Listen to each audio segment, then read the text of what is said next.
Where so many people lose a lot of time on the recovery journey is this specific thing that they do. They fixate on why their situation is the worst and nobody else's is like theirs. Theirs is completely the exception, and they don't listen. Now, why is that so important to highlight? Because if you're not listening at all, you're asking for advice, not listening. You might as well not have got the advice at all because you haven't even heard it. You have got to remember that when you are seeking help, when you are trying to recover from OCD, you are asking questions to hear an answer. Now, if you're completely fixated on something, and I know it feels life and death, and I know it wants all your attention 24/7, you still have to listen to the advice that you're getting on how to break that cycle. And that advice will usually go with, you need to start thinking of breaking down the fear. You need to start thinking of these things. But OCD is going to want to override that all the time with, but your case is different, your case is different, your case is different, leading you into a position of taking no action, hesitancy. And that is going to get you nowhere. And there will be plenty of people that want to hear you endlessly talking about why your case is different and why your case is worse, including 90% of therapists. Why?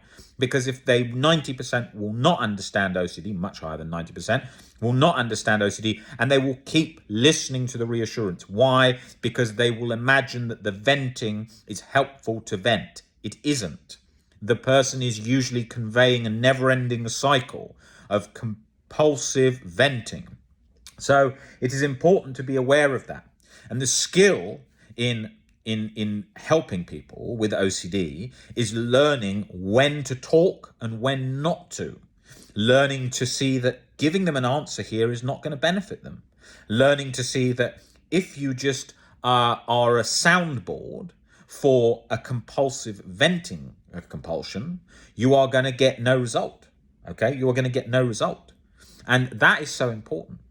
And it will often feel like, I just need this little bit of venting and then I will be fine. So they'll often be kidded into, oh yes, I will listen to that. But that is not the answer. It's the same as someone going into rehab and saying, I'm really up for coming off cocaine, but I want to take a little bit during the rehab just to help keep me a bit more, to bring my symptoms down. No, it doesn't work like that. That is the same as OCD. So you have got to be aware that if that is you, and it has been me, that you are listening to what needs to be done to change things.